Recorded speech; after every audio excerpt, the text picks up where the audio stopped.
ఆయన వాగ్దానం చేసిన దాన్ని నెరవేర్చుటకు సమర్థుడని గట్టిగా నమ్మి విశ్వాసం వలన ఏం పొందుకున్నాడు అతను?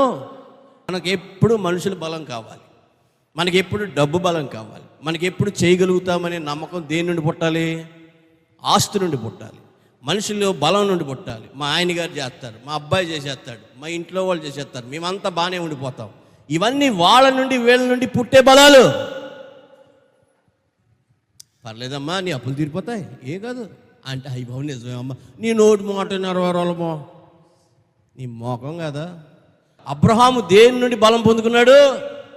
నమ్ముట వలన, దేవుడు చేయగలుగుతాడని విశ్వసించడం వలన అందులో నుండి బలం తెచ్చుకున్నాడు తప్ప నువ్వేదో చెప్తే నిన్ను నమ్మి, ఇదేదో జరిగితే ఇది నమ్మి, ఇలాంటి కార్యాలు చాలామంది జరిగినాయి, పలానా చోటకెళ్ళు అక్కడేదో కడతారు, అవునా, ఇలాంటి వాటిని బట్టి నమ్మింది. కానీ